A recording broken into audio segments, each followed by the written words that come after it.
Please tell me you can hear that.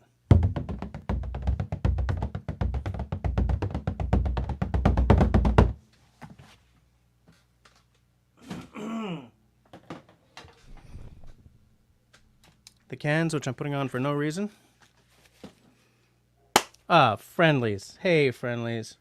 How's up? Welcome to summer. Welcome to the solstice. From here on out, the days are getting shorter, which is the sad part. But the happy part is that it is, in fact, the first day of summer. In alignment with that, tomorrow is my daughter's last day of elementary school. I misplaced something, but I'm just going to move on.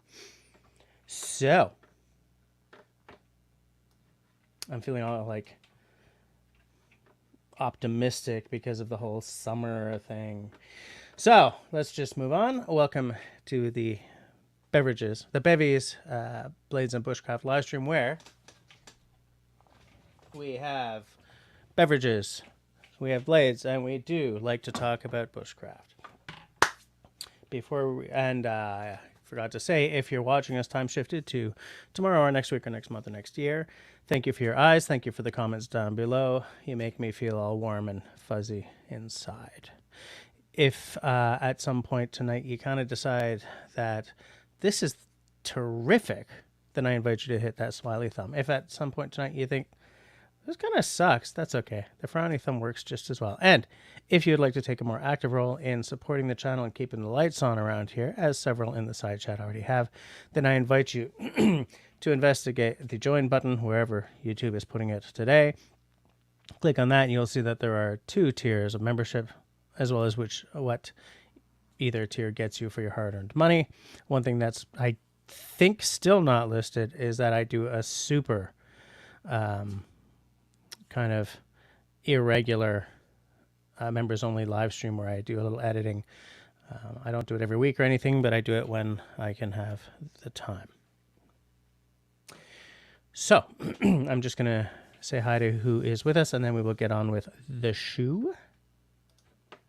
Who we got? Who's kicking back with us here tonight? Oh.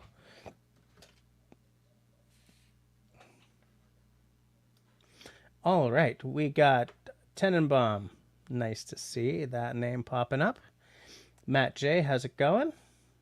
Nice to see you. You got Canadian here. Excuse me. Grace Martin. By the way, Grace, I want to show you something. I miscounted. I have number 1, 2, and number 3.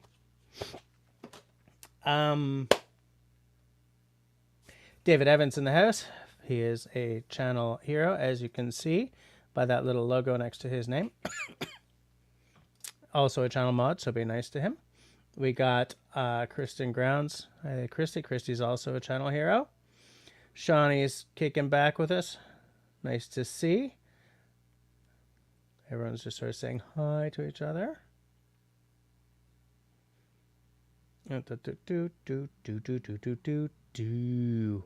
Okay, I think we're caught. Oh, there's Hike with Mike. How's it going, Mike? Nice to see you. Okay. So, just let me organize my stuff, because this was, again, a night where I rushed down here to try and get on time. That almost didn't make it. So, let's start off with the weekend bushcraft. What happened this past week? Or bushcraft adjacent. Excuse me. Voters in Switzerland voted 59.1% to save their melting glaciers in a referendum. So they have voted to become carbon neutral 100% by 2050. As you know, in Switzerland, glaciers are big business, and they have shrunk by 6%. And that is a country that sees a 2% shrink as extreme. Aside from that, keeping up with the weather theme this week, there is 1 dead and almost 24 injured in storms in the south. Is that the deep south in Mississippi? Lots of people out of power. There was a tornado in Florida, and another possible one also hit Mississippi because Mississippi can't get a break. There's rain taking out some roads in Alabama, and there's just like hundreds of thousands of people without power in wicked heat. So loving that climate right now. Speaking of which, the status of the wildfires here in Quebec is that we're down to 105. The air quality down around Montreal is back to being fine. Up north in Quebec, it's kind of rough. Up north in Ontario, it's awful. But slowly but surely, the wildfires on the eastern side of the country are coming under control very slowly. We've had some rain lately, which is helping. And interestingly, as several of you probably heard of this, but a man in Arizona was mauled to death while having his morning coffee on the deck of a house he was building. I said he was in Arizona, right? Sort of a heavily wooded area, but still like he had neighbors. So we're not talking about way out in the bush. We're talking in that really dangerous zone where the wilderness transitions into the outskirts of a city, like the suburbs, but more on the outer side. So what I'm thinking, but I don't know anything. All I know is what I've read. We're probably talking about a bear that, was either really hungry or something, or we're talking about a bear that has been pushed out of its habitat by expanding city limits or something. But the man was being dragged off. He was calling for help. A neighbor of his shot the bear dead, but unfortunately the man was already dead. So not a lot of good news this week. So as I said last week, if any of you guys want to suggest a news story for me to read next week about bushcraft or the outdoors life in general, drop me a line on any of my too many socials. Give me 1 second. Because this week's news wasn't really that great.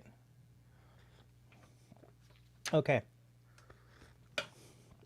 By the way, David Evans, I closed my my rings today.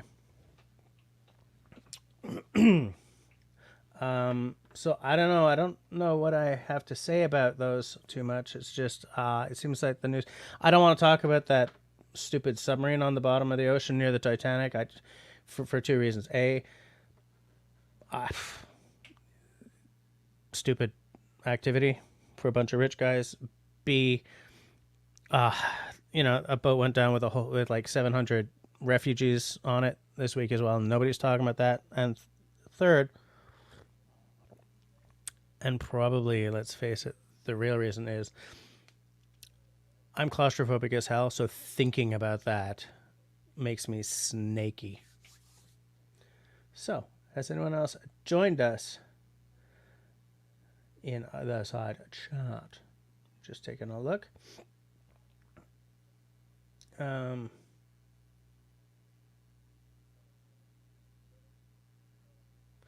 Okay, Grace Martin says she hasn't gotten any back. All right, we'll find out. We'll find out what happens, right? Hey, I think Skip is here because people are saying, "Hey, there he is. Hi, Skip." I'm clicking in the wrong window here. I'm trying to show Skip's little note, but I'm in the wrong. There he is. Hold on. So how many of you guys live in Arizona? I know at least two of you do. Yes, Kirsten says that happened here in Arizona. Yeah, so do you know about the actual area? Danger zone Phoenix. Was it in Phoenix? Because it did say the town, but I've forgotten, and I don't want to spend live stream time like reading the story. But I did link to all these stories down below in the show notes below. Hike with Mike says, I had a bear encounter with the Green Swamp in the middle of the night. I sang Led Zeppelin's Immigrant Song and it left after 20 minutes. That's because of the noise. Hey, there's Chris. How's it going, Mr. Peanut Trucker? Mr. Peanut Trucker is a channel hero, as you can tell by that little logo next to his name. Grace is collecting bear encounter secrets. Kristen says not Phoenix, but Tucson at a campsite. Yeah, Al, hi, by the way, who's also a channel hero, says that bear was probably being fed by idiots, thus looking for more food. Every time there's a bear attack up here in Canada, it's some mix of, they've opened up another subdivision for development right out into, the bear's land, or it's getting fed by people, or it's eating from their garbage and becoming acclimated to having humans around, blah, blah, blah, blah, blah. I mean, Al, you know exactly where I'm going, and I know exactly where you're going to. I mean, so that's what I'm seeing, just going on what I know about bear attacks generally in that kind of area. Canadian says, I just want to make it 3 more years to retire and sit on my porch, go fishing, hunting, play guitar, and hide in the woods. That sounds pretty good to me. There, we got Destiny in the house. How's it going, Destiny? David is doing the God's own work by reminding everyone to hit that thumbs up. So, we've gotten through the news, and I've taken a little break to Chitty McChat. So, what's up next? Oh, you know what's up next. Next is this week's reading. Again, I always put the book and the chapter, or the section of the chapter, in the show notes down below. This week, the reading is from Camping and Woodcraft by the famous Mr. Horace Kephart. I've read this book through a few times, and I do have to say something. This book was published in 1916, right? So that's a variant of English that we don't tend to write in anymore. And every time I read this book now, it's what I've said to you guys before about when I read a book of a certain age, I kind of read it in the narration style that I was at Bob Swearer did in the Dick Prenneke movies. You know what I'm saying? But yeah, I want to read from the section on how to build a fire. I'm thinking a lot about fire these days. Because we still have burn bans in effect everywhere here. In fact, today we are in a moderate to low danger zone, but as of tomorrow, we're going right back up to a higher danger zone. So I don't believe, we have been led to believe that we will not be lighting campfires in much of the province for the rest of the summer. Just going by forecasting and such. So why not taunt myself by reading about starting a fire? How to build a fire on page 89 in the Campfire chapter of Camping and Woodcraft. To make a fire burn well, there is one thing even more necessary than kindling or firewood, and that is air. It is from neglecting this invisible factor that most novices fail. The fuel must not be tumbled together. It must be built systematically so that air can draw under it and upward through it, even after the tinder and small kindling have burned up. The latter should never be used to support the larger sticks. The best way to make a fire quickly, and one that is sure to keep on burning as long as it is fed, is, first, to lay 2 good-sized sticks on the ground as a foundation. Then across them, at right angles, lay a course of dry twigs or splinters, not quite touching each other. On these, at one side, place your tinder of paper, bark, or whatever it may be, and then on top of this, put 2 other cross sticks smaller than the bed sticks. Over this, put a cross layer of larger twigs, and so on, building the pile, cob house style, and gradually increasing the size of the sticks. Such a pile will roar within a half minute after a match is touched to it. And if the upper courses are of split hickory or other good hardwood, it will all burn down to live coals together. In cold weather, when the campfire is depended upon to keep the men warm all night, it should be built higher than the general level of camp. First, because you will get more heat from a fire built somewhat higher than your bed, and second, because unless it is built on a rock or hard naked earth, it will eat its way down in the forest refuse. There are 11 ways of building a campfire, but only 3 of them are basic and orthodox. The others are mere variants or schisms from the true faith. The 3 are 1. The hunter's fire, 2. The trapper's fire, and 3. The Indian's fire. And then it goes into how to build each of them.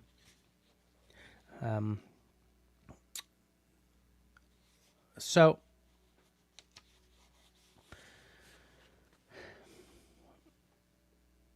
throughout this entire book, one thing that becomes clear is that woodcraft had a different flavor at the dawning of the 20th century. Writing about such things, writing about anything, also had a different flavor throughout, that early part of the 20th century and the end of the 19th. It just that I don't want to read you the entire description of each of the three fires he's saying, but like the Indian's fire. Okay, this is the one that's like a star on the ground. Best where fuel is scarce, or when one has only a small hatchet with which to cut nightwood. Fell and trim a lot of hardwood saplings. Lay 3 or 4 of them on the ground, butts on top of each other, tips radiating from this center like the spokes of a wheel. On and around this center build a small hot fire. Place butts of other saplings on this, radiating like the others.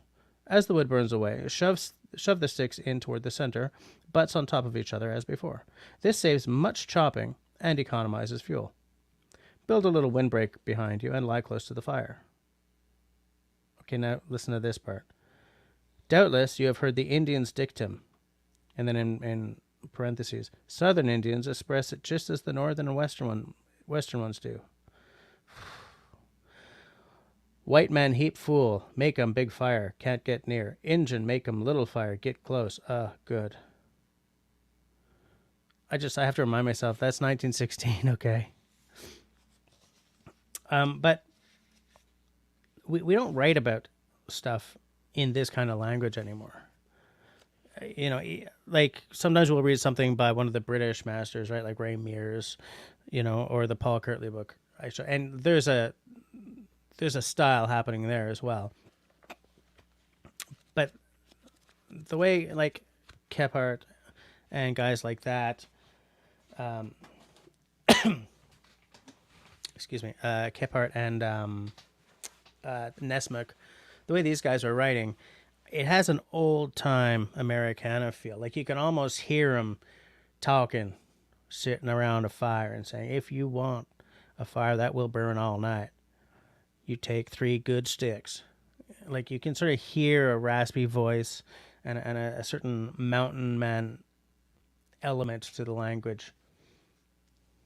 I love that. It's warm and old timey, but then this whole Injun good thing, I'm like, oh God. But he was a man of his times, right?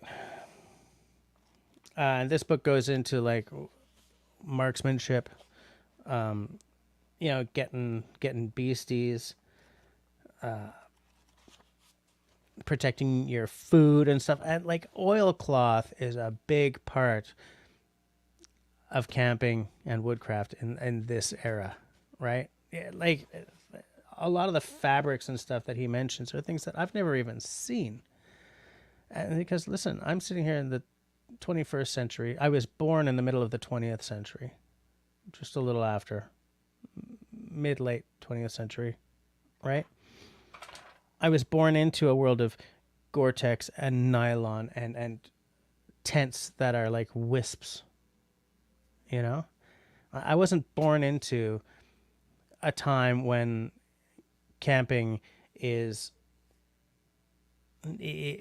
canvas and leather and wool.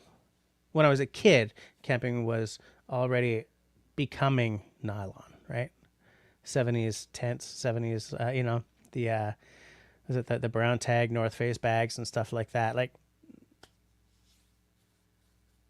and so when I'm reading these books, because I had my mind destroyed by art school my entire life. I'm very visual. So when I'm reading this book, like I can see the flicker of a campfire and this guy sort of sitting there.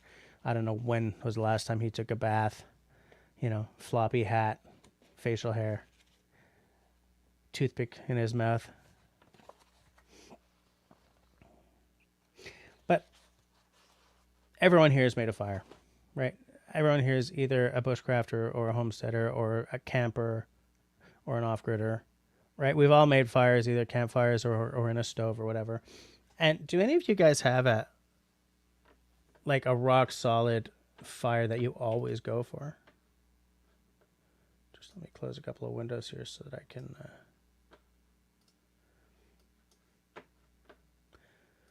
go away, Discord. There we go.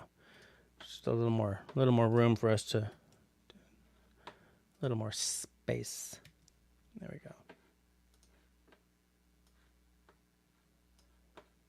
Sorry guys, I'm just trying to get a little organized here. Hold on. Let me get back to the side chat.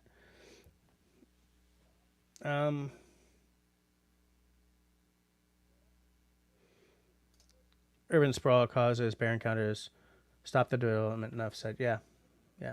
When we lived, David says, when we lived in Northern Ontario, it was a common occurrence that black bears walk down the street in summer. Yeah, and it's funny because to me, a black bear in this part of the country, a black bear sees you, it's going to take off 9 times out of 10. You know, on the other end of the country, a brown bear like a grizzly, I would be a lot more afraid of, because that's a whole different ball of wax. Urban sprawl in Florida is horrific, apparently, yeah. Yeah, I've heard that. Peanut truckers in Wichita. Canadian says that getting out of the city is a priority. For me, too. David said that the blowtorch will work to start a fire. That's fair enough. That's fair enough. I wouldn't use that, but, you know, fair enough. Al hasn't been around for the early part of most of the live streams lately, I see. This is part of the new, I pick a chunk of a book that I'm reading to read and discuss. Shawnee says, I read a book to my son called Paddle to the Sea, wrote in 1941 about a journey through the Great Lakes. It was a good read. Yeah, I don't have that book, but I do remember seeing it on a shelf. I think I'm in my grandma's country house at one point, but I never took it out to read because I wasn't, you know, I didn't know I was going to be into the outdoors at some point at that time, you know.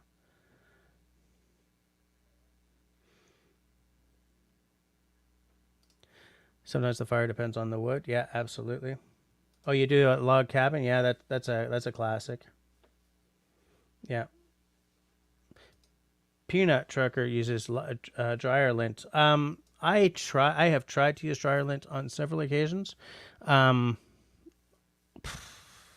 It really depends on what I dried that week, I think, because sometimes it works really well and sometimes it just doesn't catch. Hi, Ron.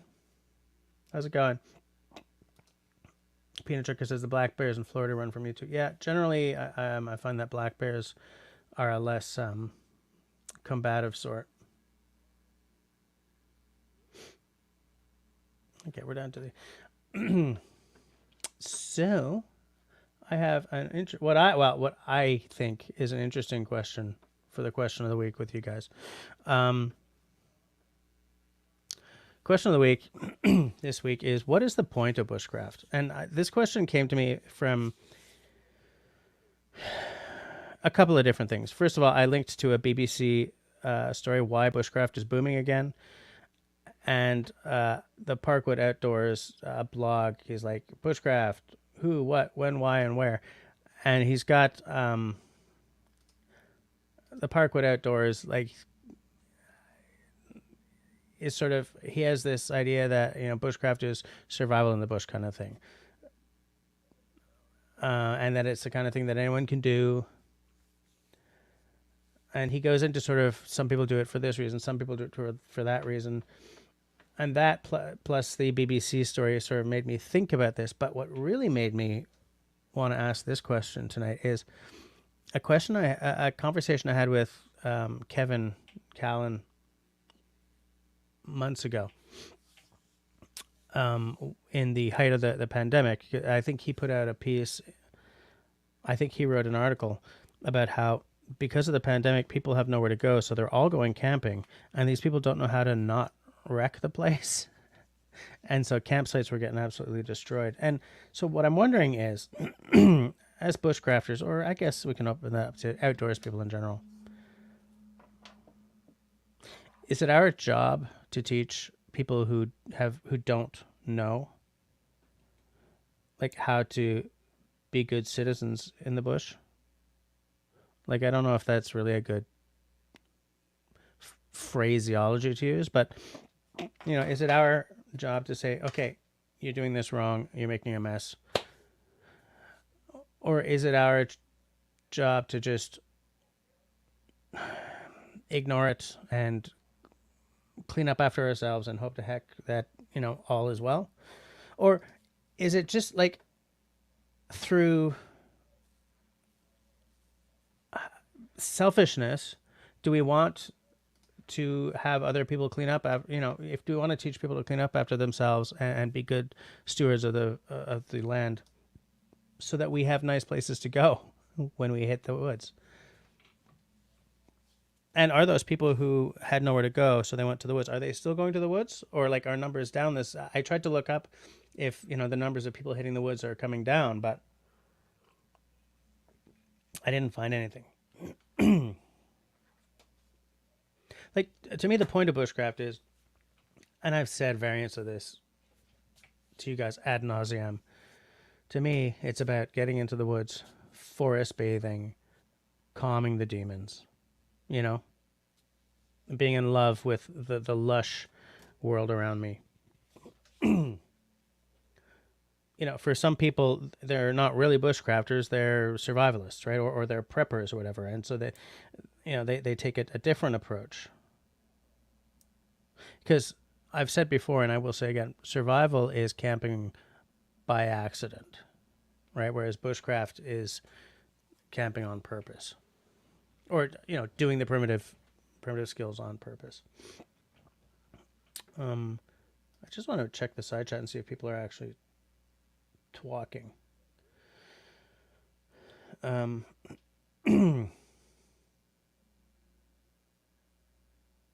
on a second.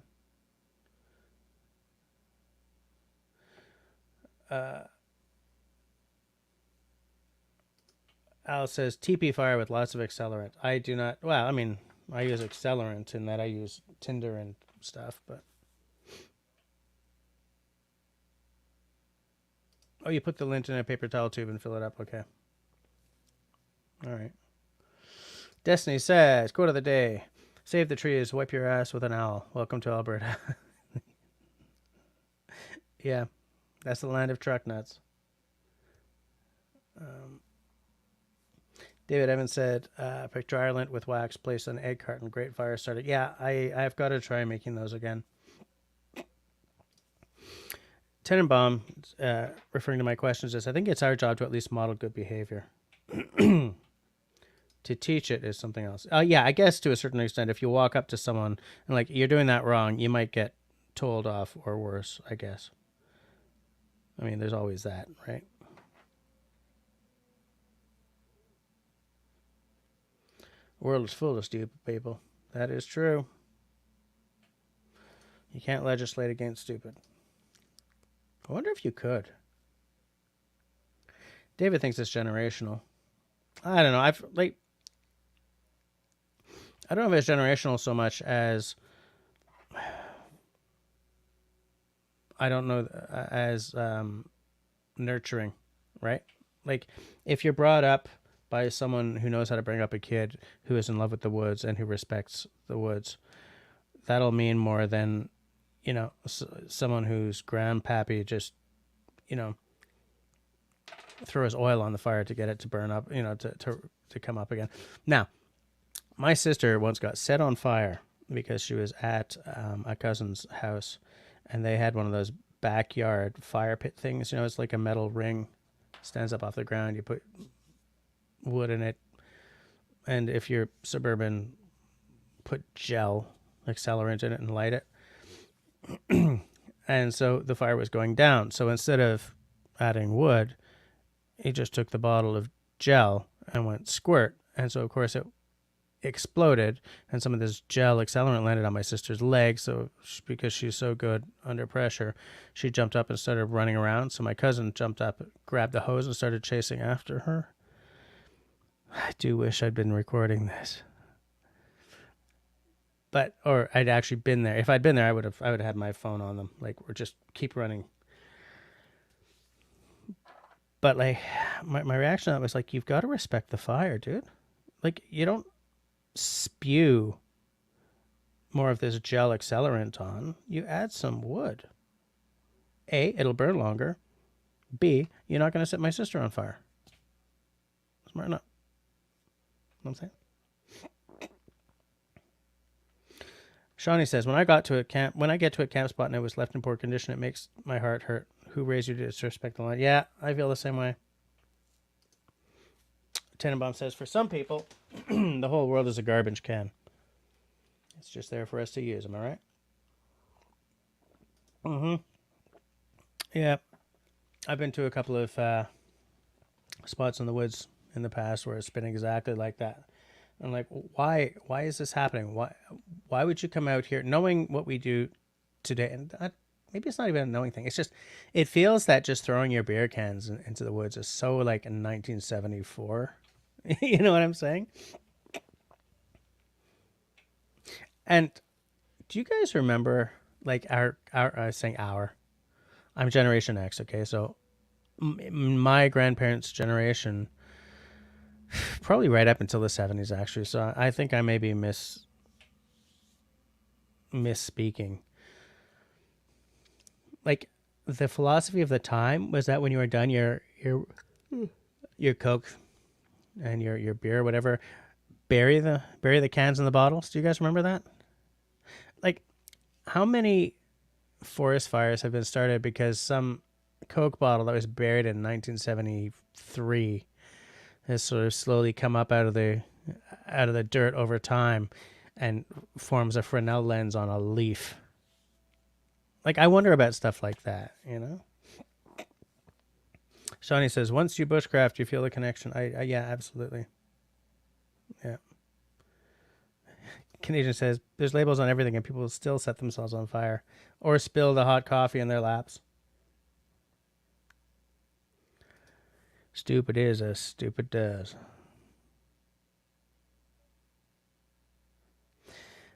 David says, it's not just the woods. People like to throw their Tim Hortons cup out the car window. Drives me nuts. You know what you just reminded me of? I was coming up to the drive-thru at an A&W or a Tim Hortons or something, and there was some dude in a minivan 3 cars ahead of me, and I saw him open he had his family in his car, so like 2 kids, wife.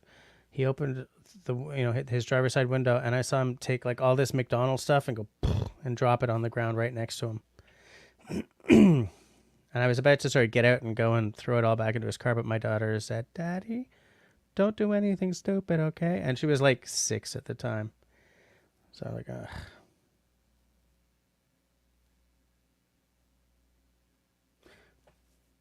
The leave no trace philosophy has not been around forever. And so I have to remember that, you know? But like Canadian says, I was born in 1961, and I was told to take your garbage with you. Yeah. But yeah, I don't know. I just like to walk into the woods and not be surrounded by beer cans and stuff. But like a lot of the stuff I find is, is in places where it's easy to get to, right? Bunch of kids just hanging out on a Friday night. Like, we're not talking about evil people, right? We're talking about not knowing better. But anyways, that was just a question that I was thinking of, because there are more people out there than there used to be. And I know a guy who's got this, who makes a lot of statements that, like, while you city folk are doing this and that, we're out here in the woods, being, like, if the world ends, we'll be fine and you won't, and blah, blah, blah. I often think that statements like that are always kind of daring us city folk to drop this and go join them in the woods. And I would do that in a Montreal minute. But if we all just went out into the woods, people like him would be pushed out of their land, right? Because it would be so damn crowded.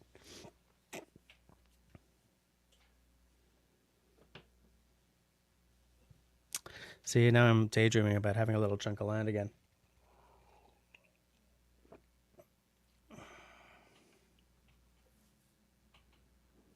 Matt, one of the great things about Australia, we have a heavy culture of not littering. Bugs become social outcasts. Even to most people, don't even Siggy butt flick anymore. I know a couple of people who have been to Australia lately, and they did say it was very clean down there. Absolutely. Anyway, it's stupid people. Yeah, but my sister didn't set herself on fire. My cousin's husband set her on fire.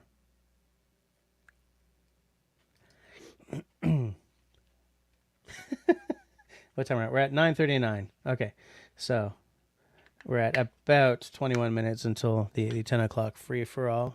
Maybe I'll prepare a dram for when it does hit 10 o'clock.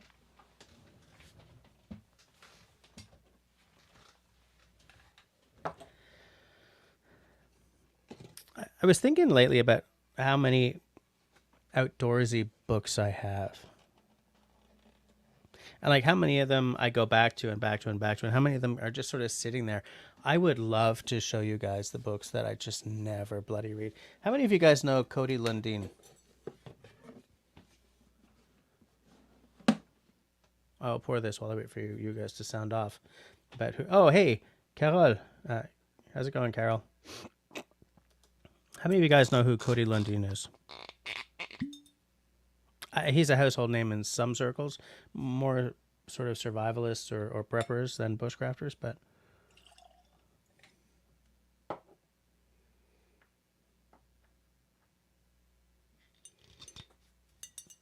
nobody?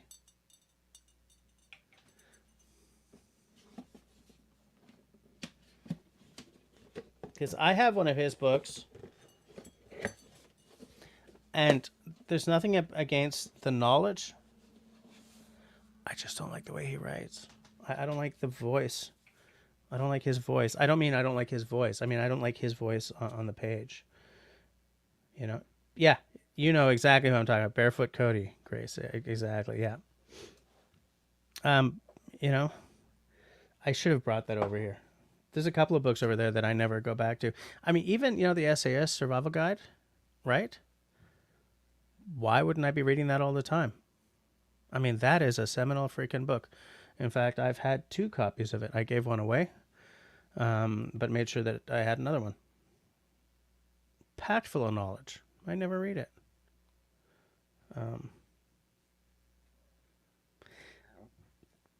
I'd forgotten that because I've never actually seen the show back then. But yeah, right. Man, Lundin and Canterbury on the same episode must be amazing to watch. I wonder if that's on YouTube somewhere. Maybe I can go and see if I can find it. But yeah, I don't like Cody Lundin's voice for the same reason. Like, I respect a lot of the stuff that Dave Canterbury shows. Like, he obviously has knowledge. But I don't know. And I do watch Dave Canterbury sometimes. Not all the time, but, you know. And I wonder if, like, for me, the voice on the page is important in any book. And I think that philosophy or that approach probably costs me because I've got these books sitting there and they do have solid knowledge in them, but I never read them because I just don't like the flow of the words on the page. But the flow of the words on the page doesn't mean that the knowledge isn't good, you know? I don't know. What do you... Canadian says, life is all sunshine and campsites, then you have to get a colonoscopy. Please, please. I'm 51, dude. I don't even want to think about it. Life happens. Keep smiling. I do try to keep smiling. I would be smiling more if there was... I don't even know where I was going to go with that. Like, I started that sentence, and then halfway through, I was like, I don't know where I'm going. That's weird, right? That is a little weird.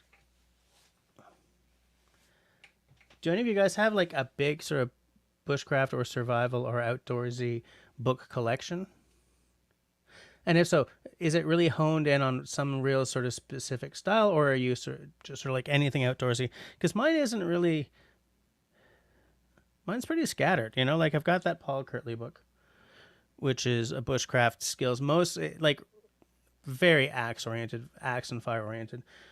You know, this Kephart book, he talks about everything. And okay, guys, listen to this. Making fire without matches. This just goes to show you, A, different culture than mine, and B, long time ago. Fire may be made without matches by drawing the bullet or a shot from a cartridge, pouring out all but about 1/4 of the charge, putting the cartridge in the gun, muzzle up, and loosely ramming down a piece of dry cotton cloth upon it. Fire the gun either toward the ground or straight up in the air. It will ignite the rag. One should have some punk or tinder by him at the time. Haven't you ever heard of a ferro rod? Like, then he goes into various kinds of tinder, blah, blah, blah. And then just at the real end of that, then he says, sparks may be struck from flint, quartz, or pyrites by striking them a glancing blow with the back of a knife or some other piece of hard steel. It takes more skill to catch the spark than to produce it. When the sun shines, the lens of a camera, field glass, or telescope sight may be used as a burning glass. Even a watch crystal, removed and 3/4 filled with water, forms a lens that, if held very steadily, will ignite punk or tinder. That's right before the part that I read you before. Like, today, if I or anyone I know was starting a paragraph about lighting a fire without a match, I do not think any of us would start with, you know, empty out 2/3, 3/4 of a charge from a cartridge, using the ramrod on your clearly black, muzzle loader, get some cotton around it, and fire the thing. This is the only place I have ever come across that particular piece of knowledge.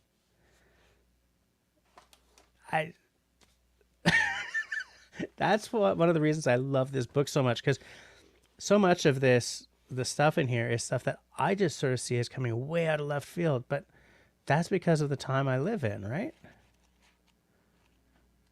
Like, if I took out 3/4 of a charge and the bullet from a cartridge, stuck it into my boomstick, and we're not going to descend into talk about boomsticks, but, and then stuffed a cotton rag down the muzzle of a 270 Win, am I going to get a fire started that way? It might work, actually, but I kind of don't. I don't want to depend on that. I mean, to me, my go-to is going to be a flint and steel or a ferro rod if I don't want to use a match or a lighter. And I never want to use a match or a lighter. I'm glad I remembered to read that to you guys, because when I read that, I was like, the people have got to hear about this.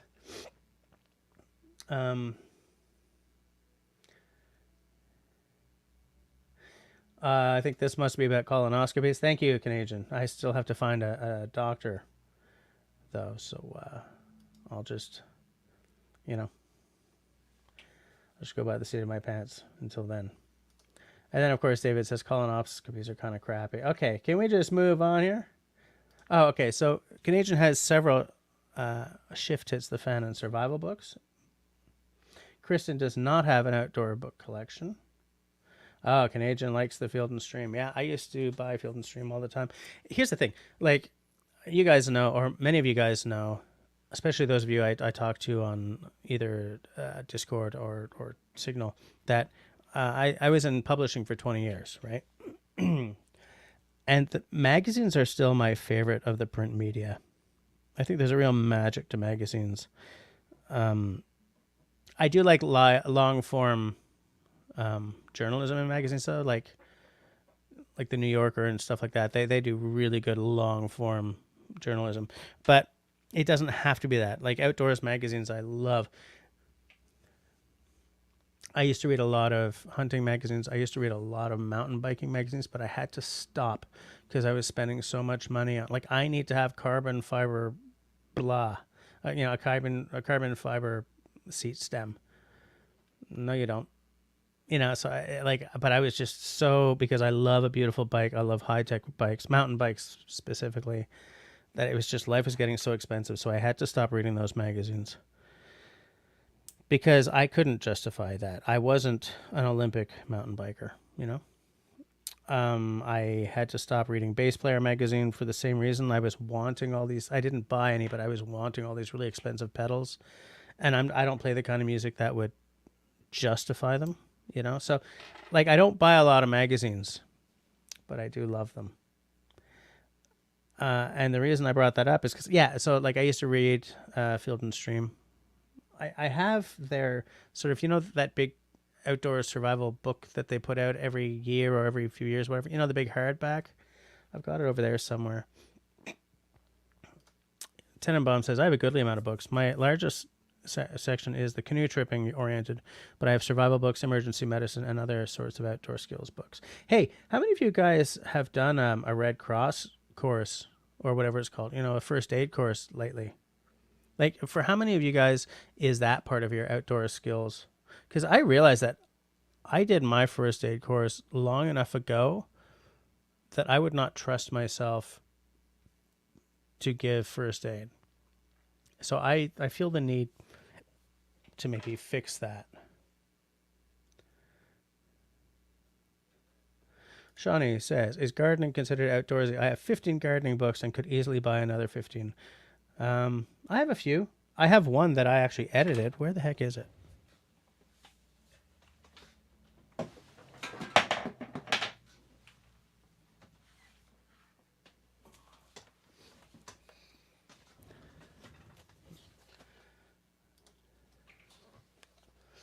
There we go. The Canadian Guide to, what is it? The Canadian Illustrated Guide to Green Gardening, back when I worked at Reader's Digest. I love to putter around in a garden. I do see it as outdoorsy, not in a sportsman-like way.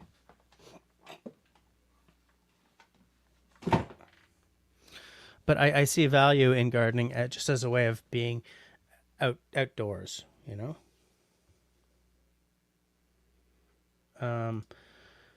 Peanut Trucker says, you don't have to go to the doctor anymore for colonoscopy. Look up Colower Guard. What? Oh, Canadian. Speaking of gardens, I must brag about the elephant garlic in my garden. It is epic. Elephant garlic. Did you plant that in the fall? Peanut Trucker, I don't know if we can do that in Canada yet. But how the hell?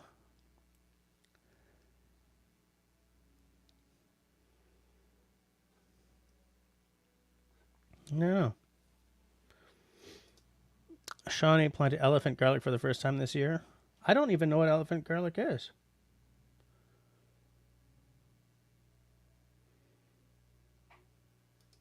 Colon Guard. This doesn't sound like something I want to be looking at tonight. It's not a Google search I'm going to do tonight. Shawnee, you reference your books often during the season. Yeah. I've used mine a couple of times too. Absolutely. David says, if I read a book outside, is that considered outdoorsy? Well, I guess so. I mean, you're reading in the outdoors.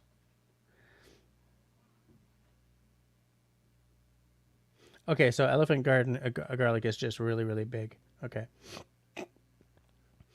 Shawnee says, it's in the leek family from my understanding, which makes me guess not tasting garlic, more like onion. They're all in the same family. They're all related. Or they're all, cousins, if they're not straight up brothers and sisters. Okay, so Destiny just did a first aid course recently. Nice. Okay. That's good. Where'd you do it? Did you do it at a... I was going to ask CLSC, but you don't have them out there. At a local clinic, or was it at a community center, or something like the YMCA gave or something? Canadian was a volunteer firefighter way back, so I had some extensive training. Yeah, nice. Oh, your mom had that book. Nice. Probably the American version, though, right? Um, this version is. I mean, that book is ancient. Like they bring out a new edition every 10 years or whatever, and there's an American one and a Canadian one, because the zones don't match up across the board. Like some of them do, but we get very, very northern zones, whereas most of the states doesn't. They get more sort of southerly, desert-like zones and everything. But yeah.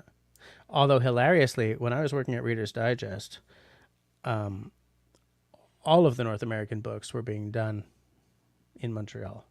All of them. They weren't making any of the books actually in the States at all. They were making books in Montreal, in London, in Brisbane, or Adelaide. I don't know, one of the Australian cities. And then I think Frankfurt, somewhere in Germany. The English ones were all in Montreal, London, or Australia.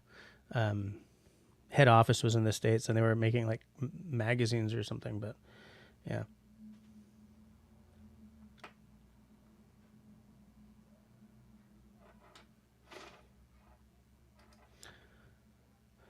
Okay, we're 5 minutes from the 10 o'clock free for all. You're a part of the first firefighter paramedic training in Osgood Township. So, Destiny is asking you, how wide are the fire breaks nowadays, or does it depend on the size of the fire? Just last fall? Nice. Nice, okay. So it's just really big garlic.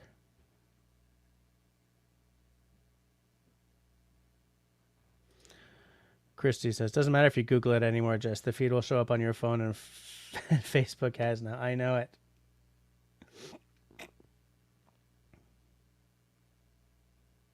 At the Red Cross. School's also off for the course. Okay.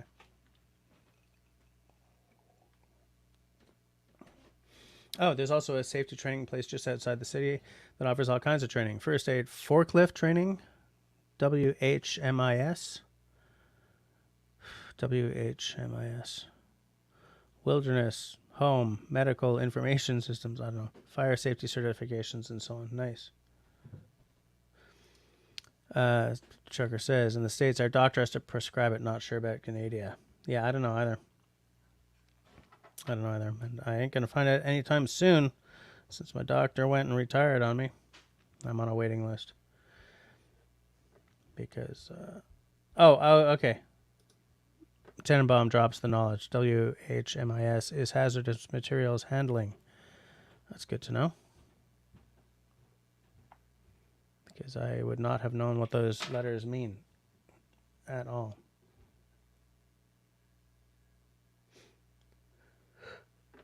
Hide the current comment.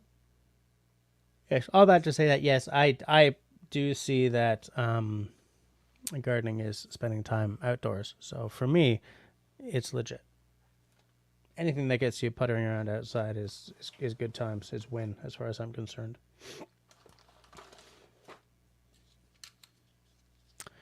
This went through the wash. The batteries that were in it are dead. I don't see any damage, but you guys want to take bets to see whether or not it'll work if I put new batteries in it? I've let it dry out. I left it open and I've let it dry out, but I don't know. Went through the wash.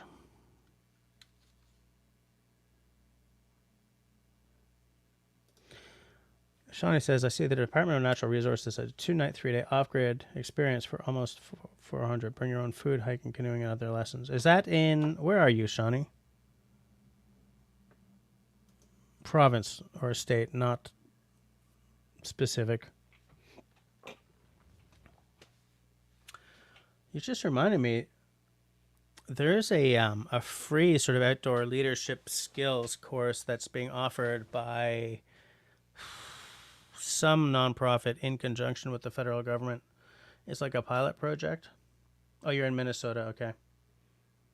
And because the magazine is in my work bag upstairs, I'm not going to go and get it.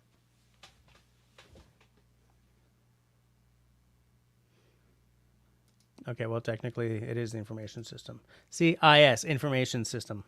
I know that of which I speak. I'm all about the knowledge. Is anyone drinking whiskey? It's 9:58, so in 2 minutes, I'm going to sip this blue. Because my eldest daughter graduated this week. Last night was her the prom, as they call it now. We used to call it a dance when I was a kid. The day before was her ceremony. I was like, I'm bushed. I'm going to have a whiskey when I get home. Both nights I just fell asleep putting the squeakling to bed. So this is my first whiskey since the last live stream, actually.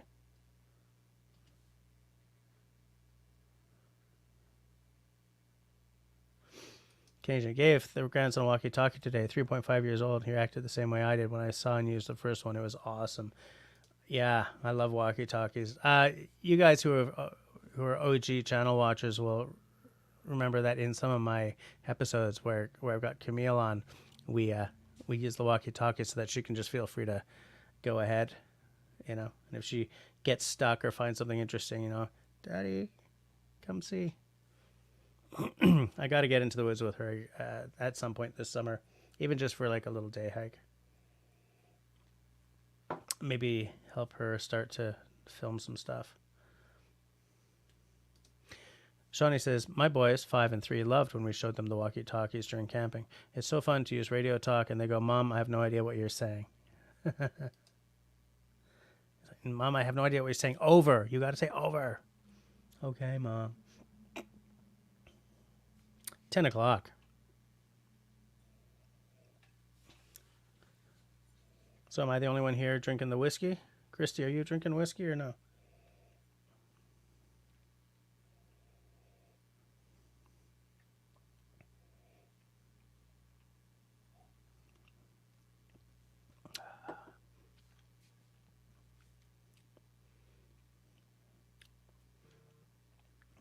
Just saying. Tenenbaum is having teachers with a bit of water. Nice. I think you were having teachers earlier this week. Oh, yeah, when I said that I was going to have a drink when I got home, and then I didn't. Tenenbaum is celebrating the summer. Christy's actually drinking water. Okay. Day 15, no alcohol. Just trying to clear the body, lose some weight, clear the mind. All right, I support that. I haven't done my dry week yet this quarter, so I should probably do that. Canadian is in bed, so no whiskey. Fair enough. What time is it? It's 10:01. I hope Russell's okay tonight. I see he's not with us. I miss having that guy around for the 10 o'clock free-for-all.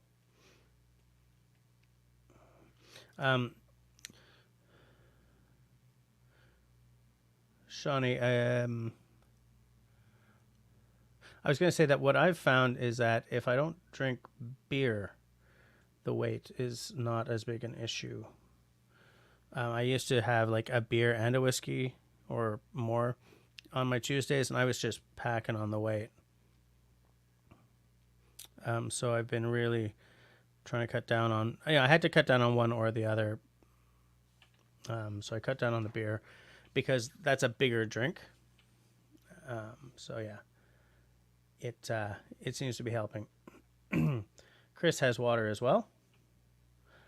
I forgot to bring water down. Oh, there's water in this tea.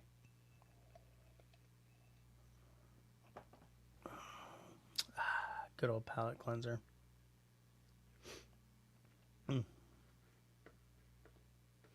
Just taking a look at the side Chitty McChat.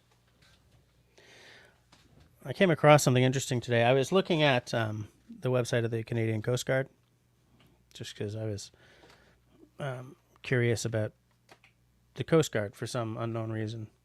And I noticed that, oh, hold on. Christy says, taking some pain pills for my back, but now thinking of having a drink and not taking a pill tonight because it's weird not having a cocktail while on the live.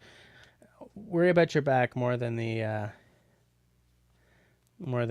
drinking with the live stream. I mean, I can have a cocktail for you later. You know what I'm saying?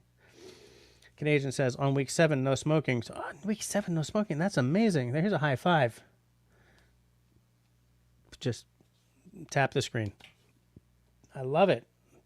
All proud and stuff, dude. But yeah.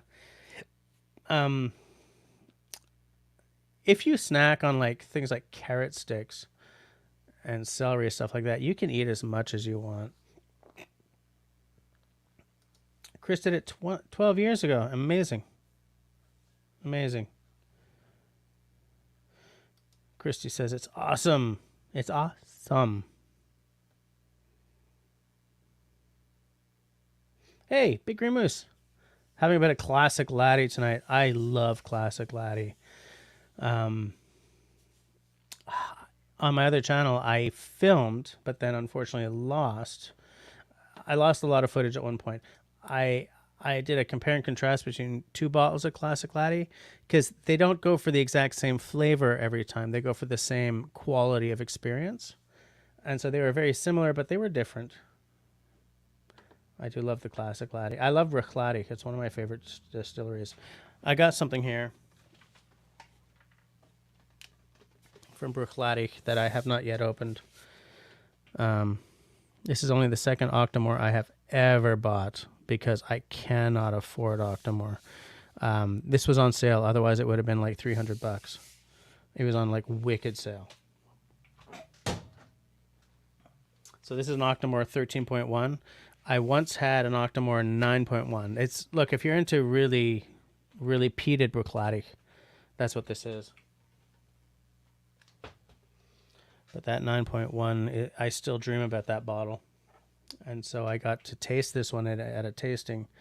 And so it brought a tear to my eye. It was so similar. So I said, well, I guess I'm not getting that. And then the next day it showed up on wicked sale in Alberta. So I was like, the universe is telling me something.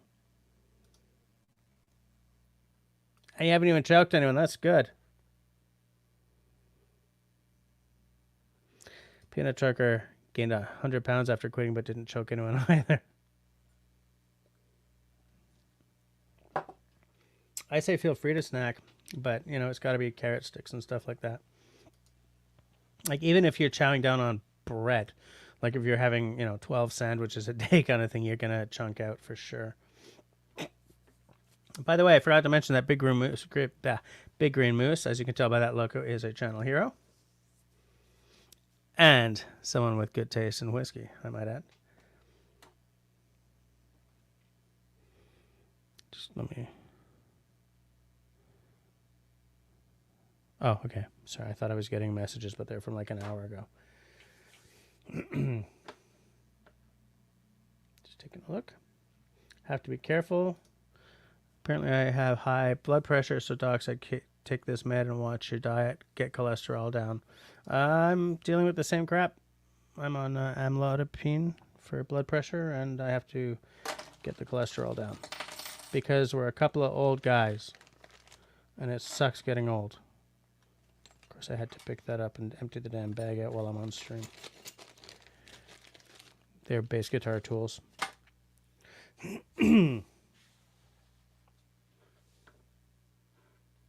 Gaining weight wasn't an option. Yeah, I feel you, man. I hear you. On the 30th on my other channel, I'm doing a live stream where we're tasting this. I have never had a Basil Hayden's anything, so I'm looking forward to trying this. This is the dark rye. I do like rye, but this isn't 100% rye. This is what's called a high rye or whatever. You know how it, like an American rye, it's like 80% rye, 10% corn, 10% wheat, or whatever the rules are. Anyways, I'm looking forward to tasting it. Big Green Moose says, Octomore, I have to hit the liquor shops in New Hampshire this August. That's where I scored my bottle of Ardbeg Oogie for $69. Are you kidding me? That's like 110 up here. Getting old is inevitable. Well, I mean, unless you step out, but let's not even... Matt says, what's my other channel? It is called Dribs and Drams. I wonder if I can grab a link and put it down here before David Evan beats me to the punch.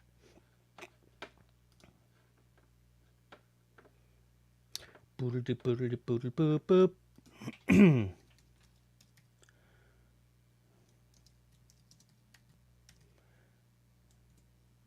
Yeah, doing the searches. Oh, actually. Excuse me. Copy link address. Let's see if I can drop that into the side chat.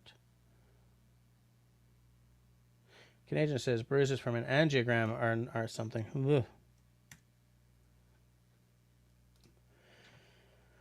Let's see if that's going to appear. There you go, Matt J. If you want, you can right-click on that address and open it up in another tab so you can check it out a little later. Yeah, David can't do it because he's on his mobile phone. I forgot. Sorry. It's just not the same with you on a mobile. Yeah, you're doing a Marcus. Hey, where's Marcus tonight? Has anyone seen Marcus? Oh, well. That's okay. That's okay. Oh, you're welcome, Matt. I hope you like the stuff over there. It's tough running. Ah, there's Austin. How's it going? How's it going, Austin? Yeah, Tenenbaum says this is not the regular night of the week. I know. Yeah. It's weird doing this on a Wednesday because I keep thinking it's Tuesday. Yeah. It's because last night my daughter had her graduation dance, so you know, I was sort of on duty, on parenting duty. But yeah. So Austin, what's up in your neck of the woods tonight? What's going on? Yeah, Austin, I was sort of paying attention to that, but I no longer do. I think, you know, he pays your money, he takes your chances, and I feel that everything about that stupid sub would have made me walk the hell away. You know.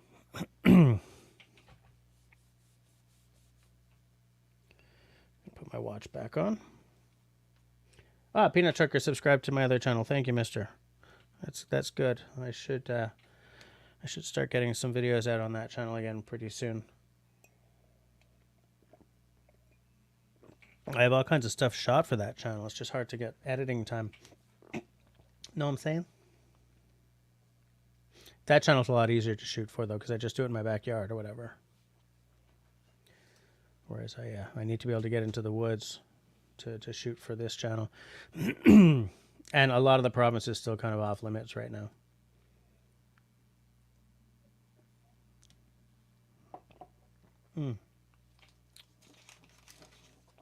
So good. It's a 40%, so I'm not going to get 3 sheets to the wind on camera tonight. Which is fine by me. Although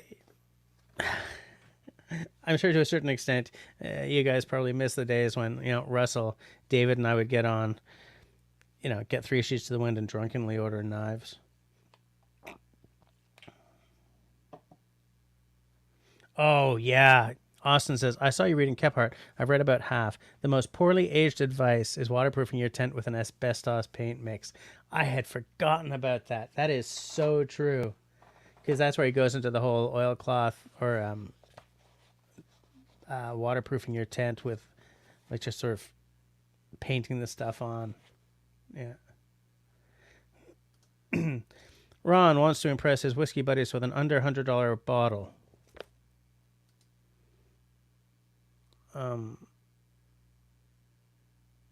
That really depends on where you live, because if you live where I live, it's hard to get a good whiskey for under $100. But if you're in Alberta, it's really easy. Was it waterproofing or fireproofing, Austin?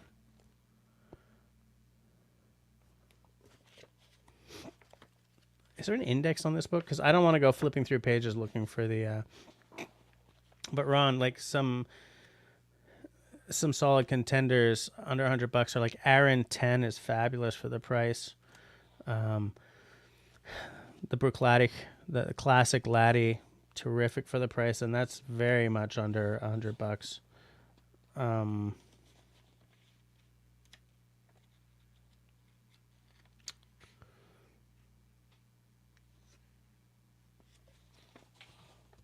If you're into sherried,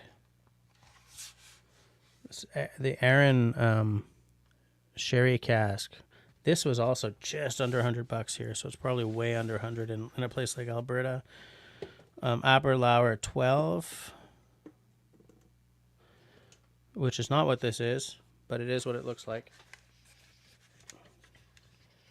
This is the Abuna, but there's a 12, which is quite good for the price. Depends on what you like. I'm looking through the index to see if that's fireproofing or waterproofing a tent. Tea. Making. Substitutes for. Tents.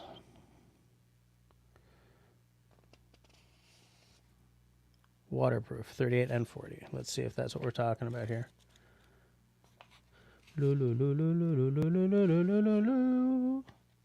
Waterproof tents.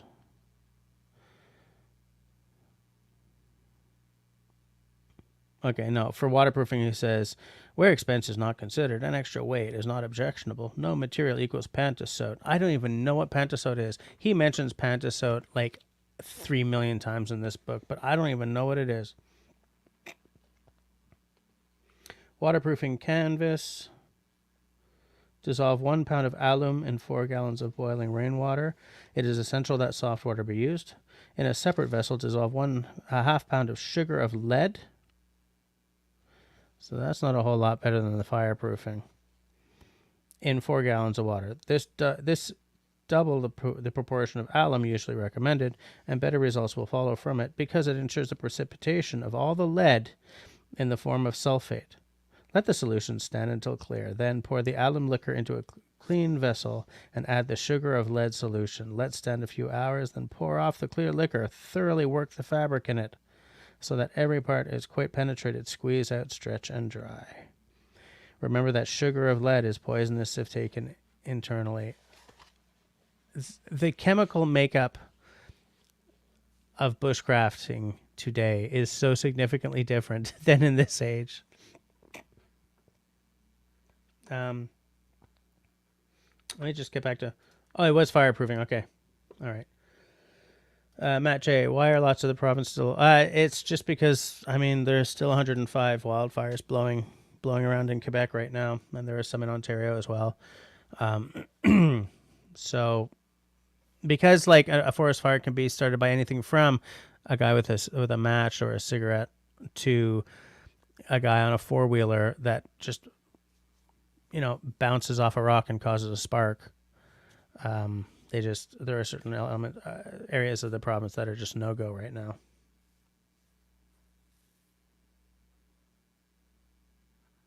Canadian says, Jess, we should do a hangout sometime. I think we'd have a hoot by a campfire. I agree. And if I have any vacation time this year, maybe I'll go and knock on your door in the fall. Like, whenever we're after black fly and mosquito season.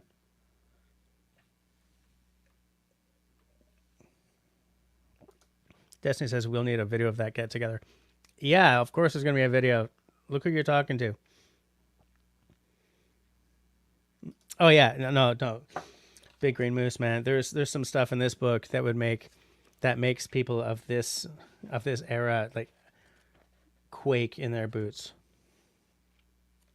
Camp cookery. Dressing game and fish. Like the camp cookery is big on like use bacon fat, use bear fat, use this fat, use that fat. I think it was a different time, Porridge. Meat, game, and fish. Beverages. Coffee.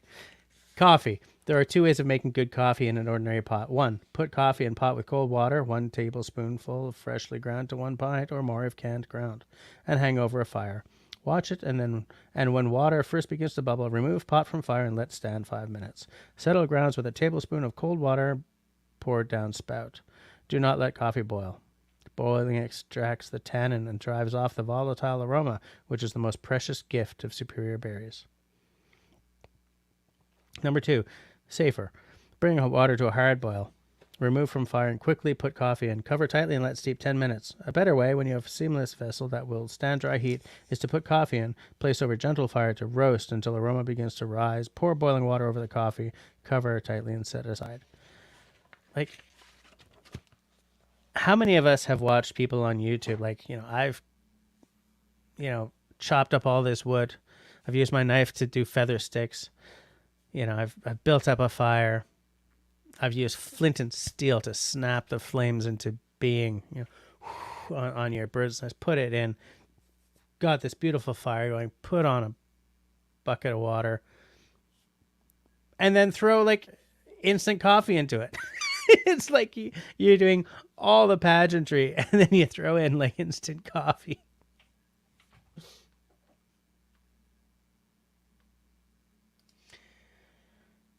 Apparently, pantasote is an imitation leather material that will not burn. I did not know that.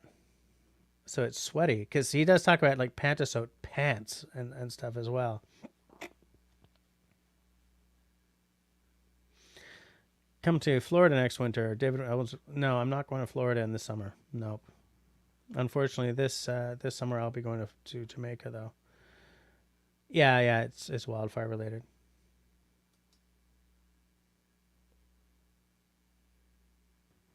Oh, Canadian, you have a screened pop-up. Nice. We can hide from skeeters. Christy says, no mosquitoes for me this summer. However, it's going to be 113 by the end of the week. Not going. Forgot about it.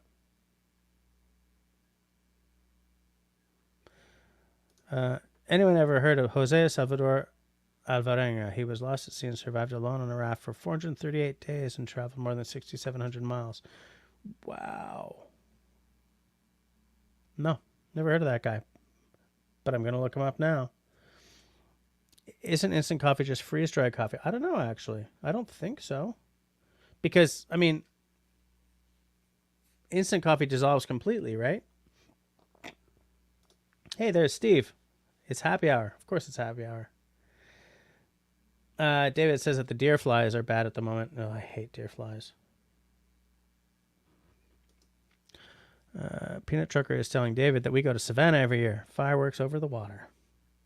Savannah. That's in Georgia. Man, I don't believe it. It's already 10:21. What's going on with this night? Going fishing at the lodge. I love it, but it's a dry heat.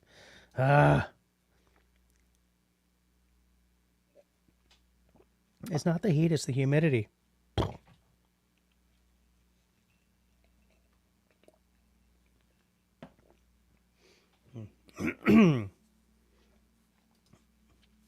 What's this? Skeeters are huge this year. They've been recruited by Air Force One. Excuse me. You know what, Shawnee, I'm just going to take note of this name. Want to look him up after the live stream. Jose Salvador Alvarenga.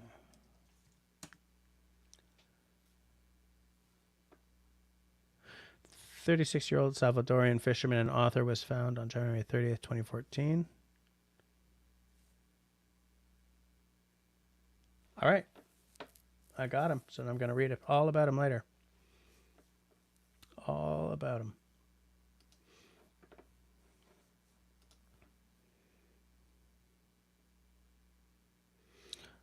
Shawnee was saying, well, hold on. Where were we? Here's a good question. Has anyone been up around Tim River or the Rosebery area lately, wondering if water is too low to paddle? I don't even know what province that's in. But we're about to find out. Tim River. Oh, that's in Nipissing. Okay. Okay. So I'm looking for the conditions. However, I'm not finding anything except Tim River access point number 2.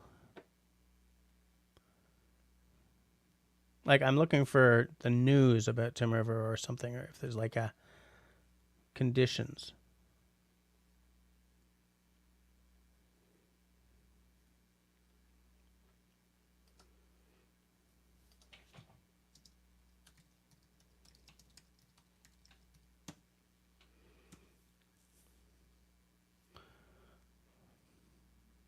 No, that's last year.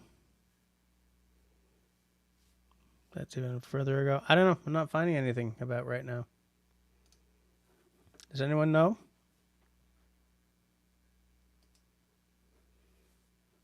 Hey, Lorenzo out and about is here. How's it going? Nice to see you. It was fascinating. Shani says it was fascinating to hear what the guy ate and drank all that time. Yeah, I'll be interested to see that. Yeah. Yeah, it's an Algonquin. Okay. There's a good point, Big Moose. Canadian has to check with Algonquin Outfitters. They'll know. They'll absolutely know. Yeah. Trip plan in 2 weeks? Nice. I'll be interested to know how that goes.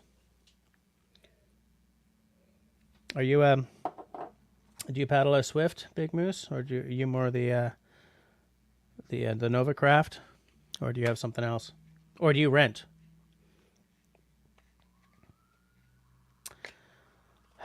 I need a canoe, but first I need a car rack and a place to keep the canoe. Then I need the canoe. It's gonna happen. I'm optimistic. Oh, you got a Swift key waiting. Nice.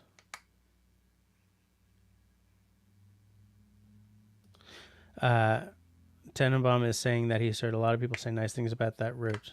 Probably talking about the Tim River. Never done it myself. Yeah, that. I wonder what the skeeters and the flights are going to be like in 2 weeks. Is it going to be bad? Excuse me. I mean, I guess you just douse yourself in DEET, but I'll tell you guys something. Like when Camille went with her graduating class, they did an overnight trip to a local, like it's a summer camp, right? They weren't sleeping in tents; they were sleeping in barracks, but you know they were paddling and doing outdoorsy things, and campfires and stuff. Why do they even make bug juice that doesn't include black flies in the list of insects these days? Not black flies, sorry, ticks. Like, I mean, it used to be that you didn't need tick juice in Quebec. It just wasn't an issue here, but now it really freaking is. And people are buying bug juice and they're thinking they're protected, and they're protected from mosquitoes. So, okay, no, like West Nile virus, but they're not protected from ticks. It's like whenever I am the official purchaser of the insect repellent in this family, because I'm not going to buy something that doesn't expressly say ticks on it. But people don't tend to think of it, you know. They think of black flies, they think of mosquitoes, they might think of horse flies. But it's just because ticks have not been part of the background noise in our lives in this province ever before. It's not something that people think about.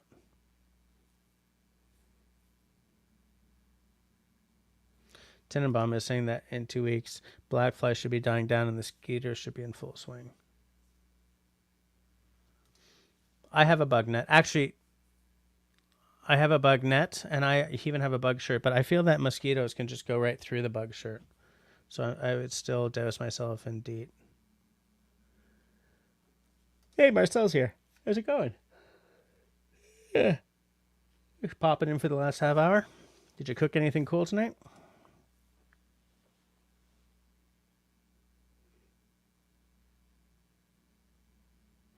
Where David is, he says that the black flies are gone. Mosquitoes are okay. It's the damn deer flies currently.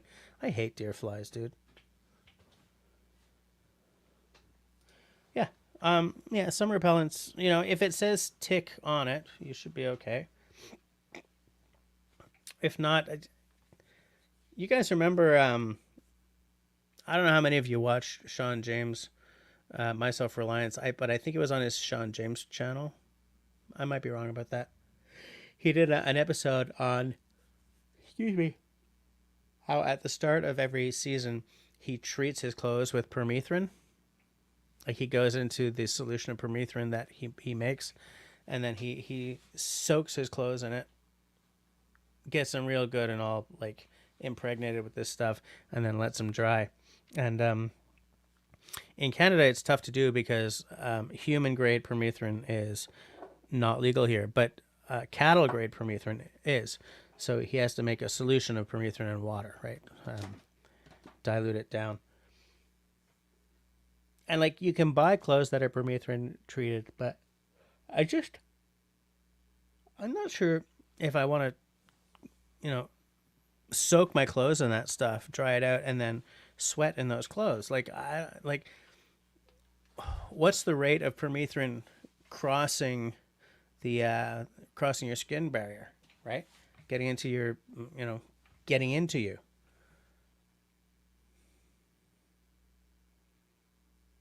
Like, I would want to know that before I tried what Sean James does, because I love the idea of permethrin. Like, fly lands on you and it's like, pff, forget about it.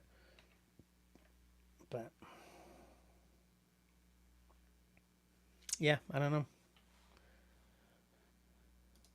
know. Simple beef and bean burritos for the kids and me. We saw the movie Elemental this evening. Just got home. Nice.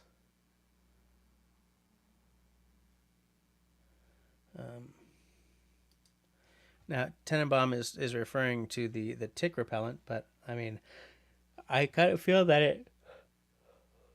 Can I stop yawning? That it counts for that permethrin treated clothing as well. You guys have seen that episode, right? Or some of you have, where he's talking about how he treats his clothes.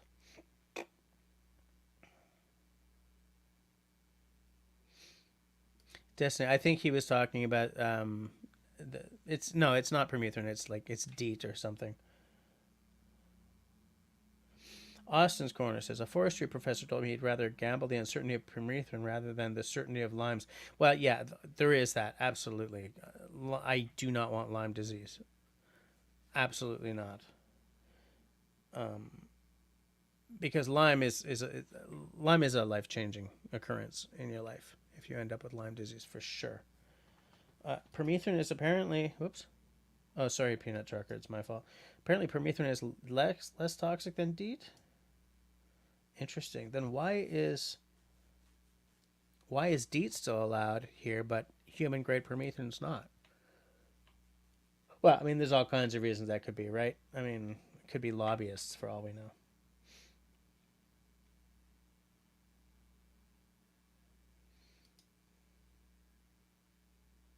But also, Austin, you live in a country where you can buy permethrin like to put on yourself. I do not. Like, I wonder.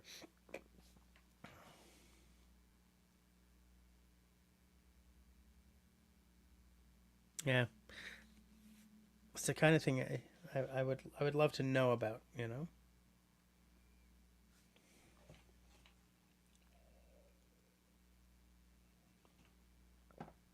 Because I mean that guy spends a lot of time out in the bush, so he's trying to protect himself from the bugs as much as he can, especially now that we have such a tick issue.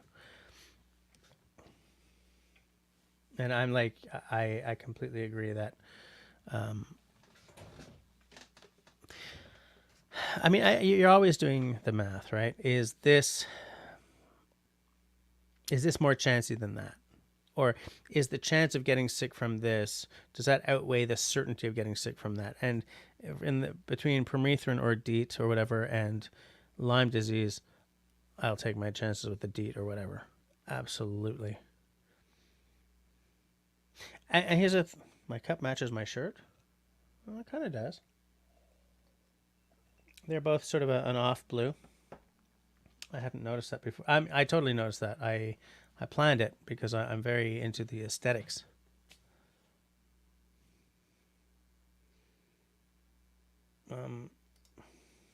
There's a naturally derived chemical that I've read is very good for ticks. Do you remember what it is?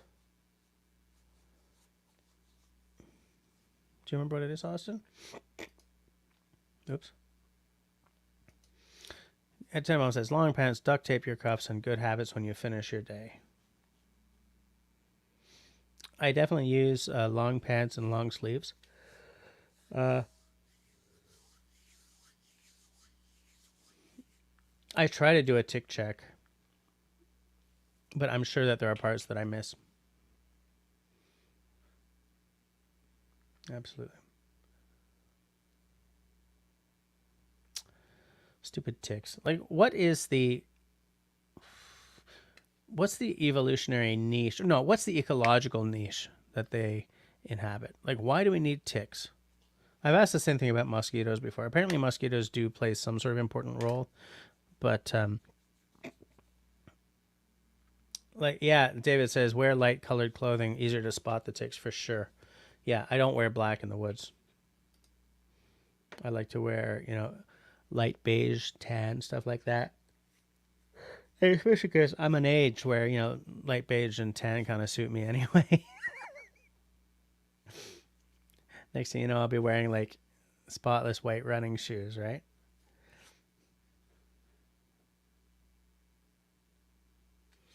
But yeah, stupid ticks. Stupid ticks. Because, I mean, now that they're here, they're not going to go away, right? Drives me nuts. This is why we can't have nice things.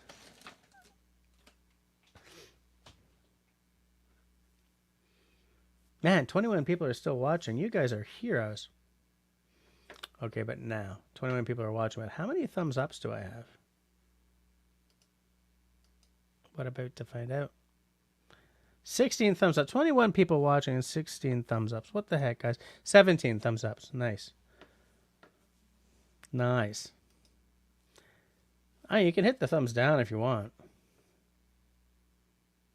Yeah, exactly. Christy knows what's wrong with Outergyle socks, Jess, and those white shoes. Yep, absolutely. Yeah, it's because I'm an old fart now.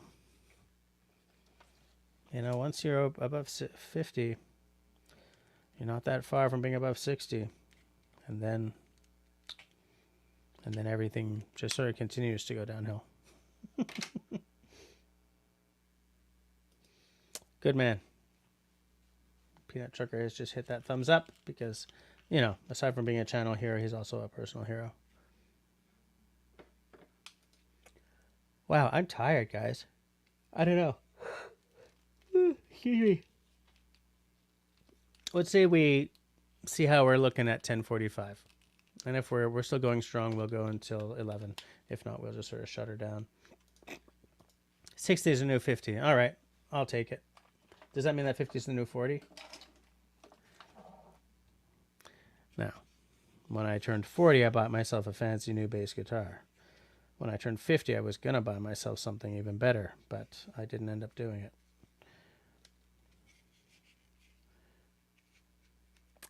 Just leaves me something to have as like a midlife crisis purchase.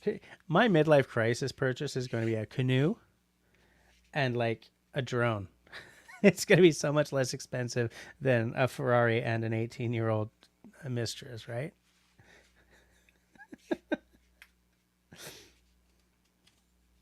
Do people still do that? Do you guys still have midlife crises?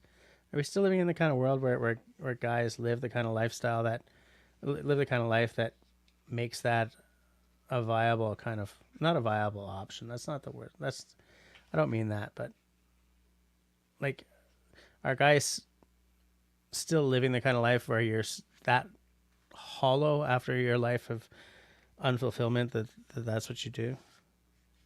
Probably.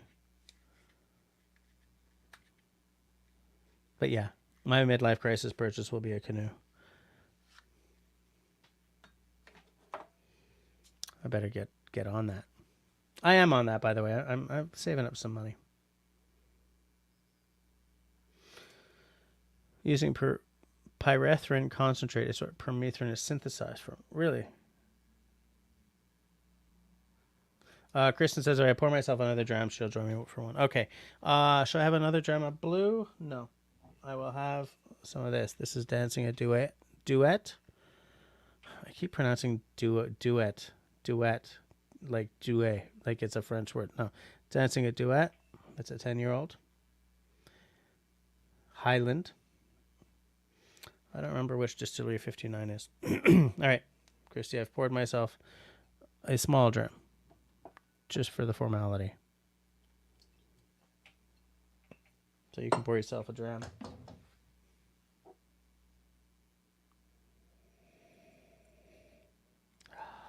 So good. So good. Christy is 57. Okay. So you're coming in. You're coming up on 60. You're going to have to buy yourself a midlife crisis too. I don't even know what I'm talking about. Pyrethrin. The pyrethrins are a class of organic compounds normally derived from Chrysanthemum cinerarifolium that have potent insecticidal activity by targeting the nervous systems of insects. I am going to look that up. Because if I can get something natural. David says, do get an 18-year-old mistress who owns a drone. I don't want the 18-year-old mistress. I don't. Chris says, we're the last generation to have a midlife crisis. All the younger generations have them at 20, 25, and 30.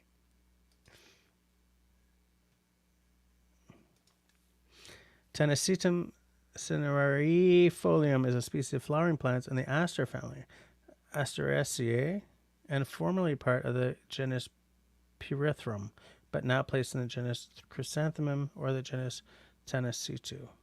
That is interesting. That is very interesting.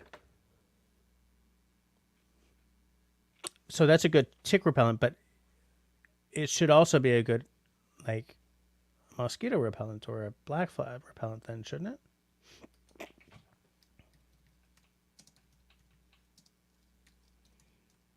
I'm just entering a Google search for later so that I don't forget to look this up. Because I find that very, very interesting. Because ticks are terrifying to me. Oh, David Evans is out. Good night. Good night, David. Thanks for hanging out with us.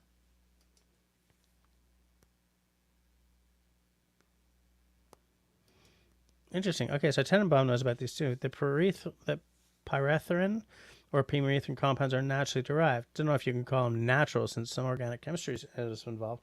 They smell like chrysanthemums, as you might expect. Interesting. Hey, look who's here, Jim. Jim, you doing okay? I've always said that a midlife crisis is always an old dude that can finally afford what he's been wanting for so long. Well, in that case, it's definitely going to be a fancy freaking canoe. And maybe a piece of land to, canoe around on.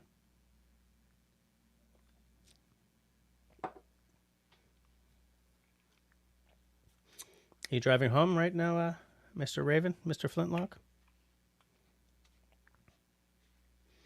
At the risk of... no. Not going to talk about that.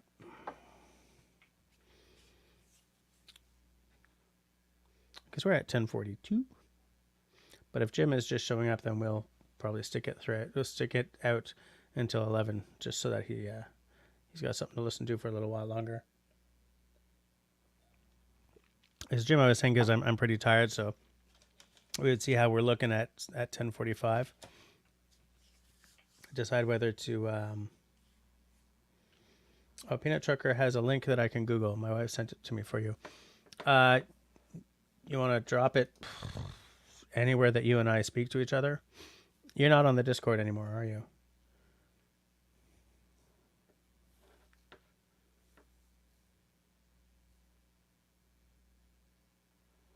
Interesting. Big Green Moose says, mosquitoes that come in contact with permethrin-coated fabrics go twitchy and then die.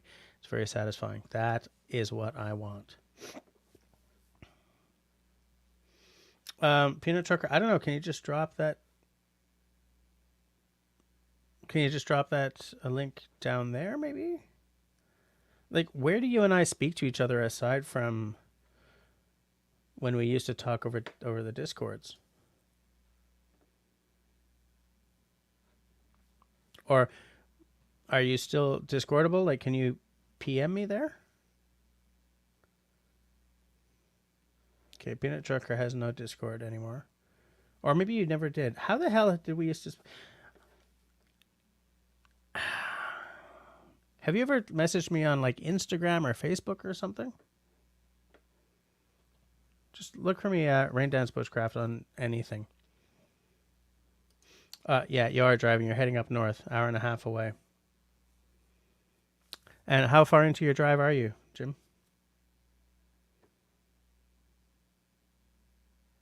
Yeah, Destiny. I'm not sure if he's on the Facebooks, but yeah, I can be Facebook messaged for sure. Look, I know that Chris and I have spoken to each other somewhere before. Problem is, I have so many messaging apps and stuff that someone will message me, and it'll take me like a week to figure out, was that a Facebook message? Was that an Instagram message? Was that on Signal? Was that just a comment in a Facebook message? In a YouTube video, you know? So.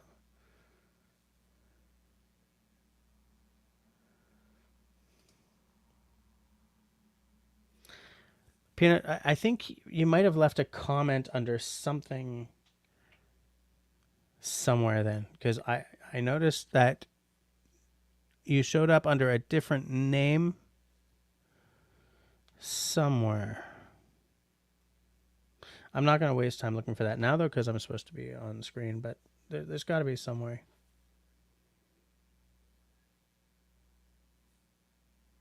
Yeah, it used to be on Discord, yeah.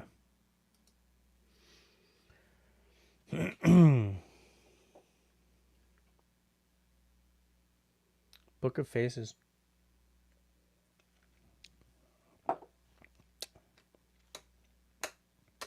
Because Jim has messaged me on the Facebooks, I think, before, right?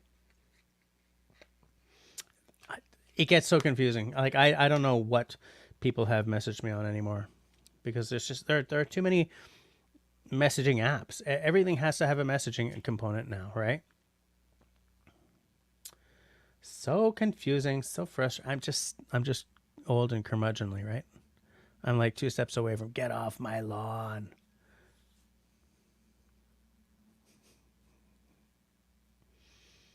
Facebook, okay. All right. Thanks, mister. I'll take a look at that right after we're done here. I will take a look at that once we're done here. Hold on one little second.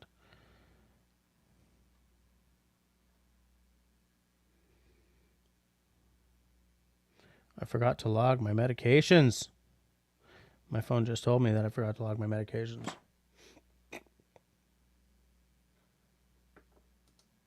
Yeah, I do have an email address listed on my YouTube channel. It's just, it's not the most efficient way to get in contact with me, because I don't remember to check my email every day for some, because old guys never do, right? But yeah, I mean, I do have an email address there, and it does work.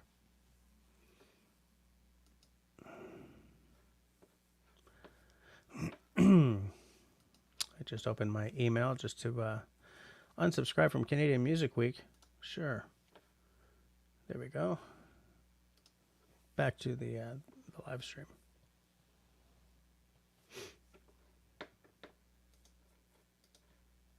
Just clickety-clacking. We're down to 17 people watching, which is how it always is, or when we get closer to 11 o'clock, because it is late. It is quite late. But, you know, I got 23 thumbs ups, so I feel, you know, validated. No, Christy, David went to bed. Big Green Moose has got to go take his meds as well. Yep. Take them meds. Take them pills.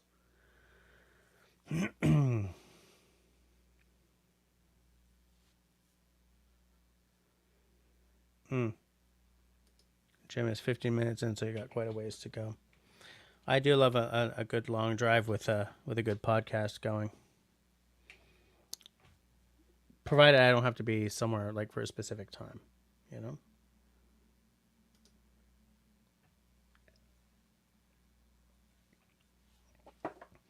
All right. Jim just messaged me on Facebook and on Instagram. So I'll be looking forward to seeing that. My phone thinks I'm asleep, so I'm not seeing any notifications.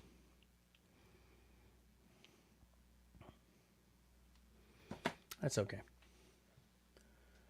It's okay. We're at 10 minutes to the hour. I will not be pouring another whiskey.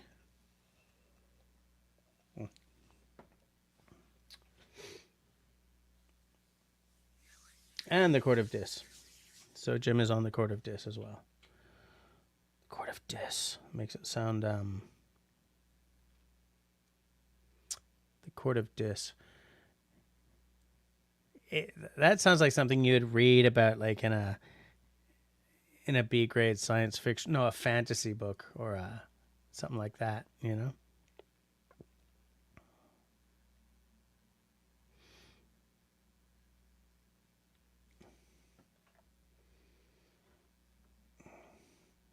Peanut Trucker has been listening to Dateline the past couple of weeks. Is Dateline still what it was like when I was a lot younger? Because I remember Dateline being like an NBC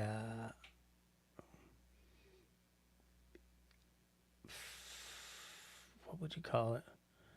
Legal show?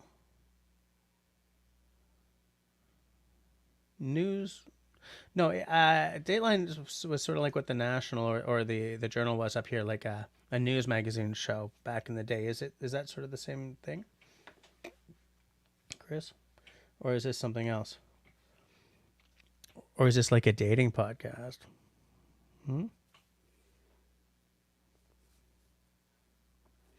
What I've been listening to lately is Gone Medieval. Destiny. Okay, tout le monde. Be well, be safe, be kind. Until next live stream. Bisous. Okay, good night, Daisy. Destiny. I guess I'm pretty tired too. We're at 9 minutes to the hour. I am about to. Yeah, Jim says it's about time for Bettina to show. Oh yeah, Peanut Trucker said. Yeah, it's an NBC surf. Okay. Yeah. It's been around for a long time, hasn't it? What was I going to say? Well, yeah, I've been listening to Gone Medieval lately. I think it's an offshoot of History Hit. History Hit. What's his name? So and so Snow's History Hit. Jon Snow? No, not Jon Snow. Dan Snow's History Hit. Am I getting this even remotely right? Hold on, let me just take a look in my podcasting app. Listening to the History of English, Planet Money, Dan Snow's History Hit. Yeah, I listen to a lot of history stuff, a lot of linguistic stuff.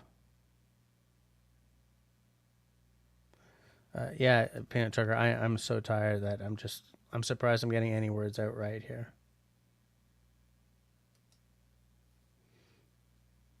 Yeah, Dateline's been around for 30 years. That sounds about right. Yeah, it's been around. You just messaged you mean in the past you have? Okay. All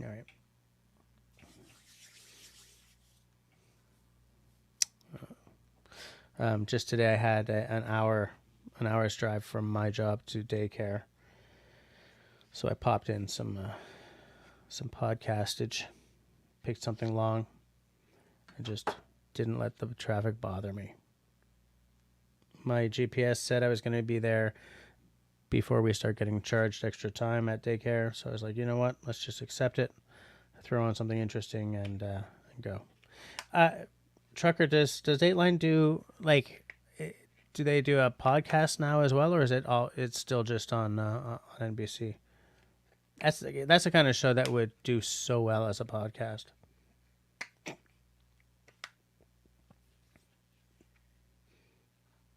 Now, Peanut, we're not going to go making fun of Destiny next week, right?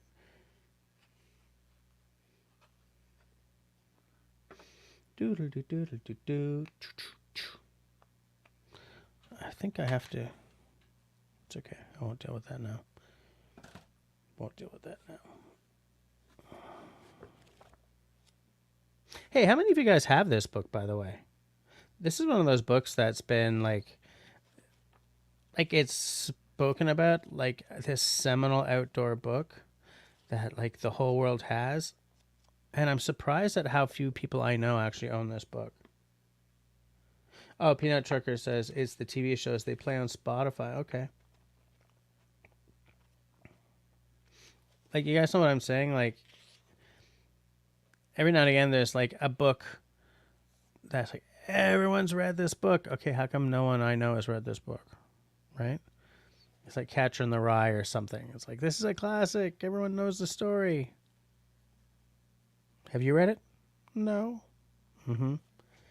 So I'm wondering if this is one of those books. Although I have read The Catcher in the Rye.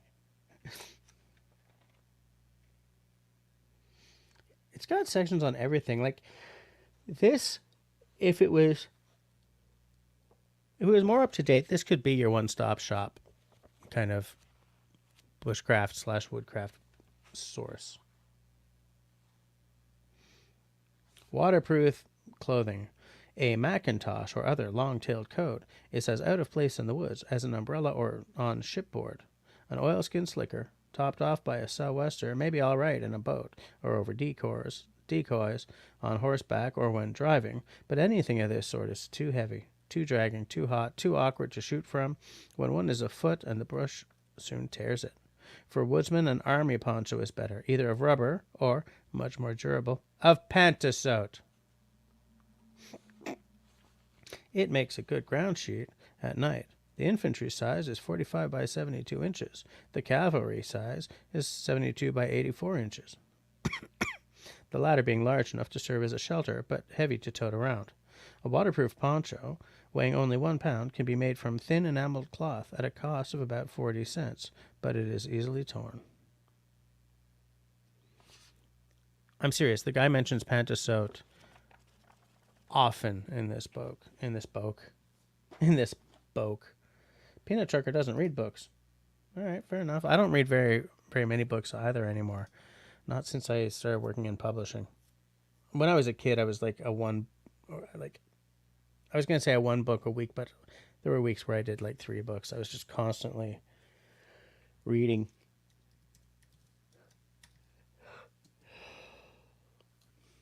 I was developing my brain.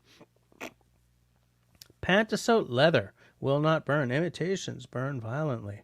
Best for general upholstery. Pantasote is an imitation leather material made by the Pantasote Company beginning in 1891. It was a durable, relatively inexpensive material used as upholstery and for 10-cent awnings.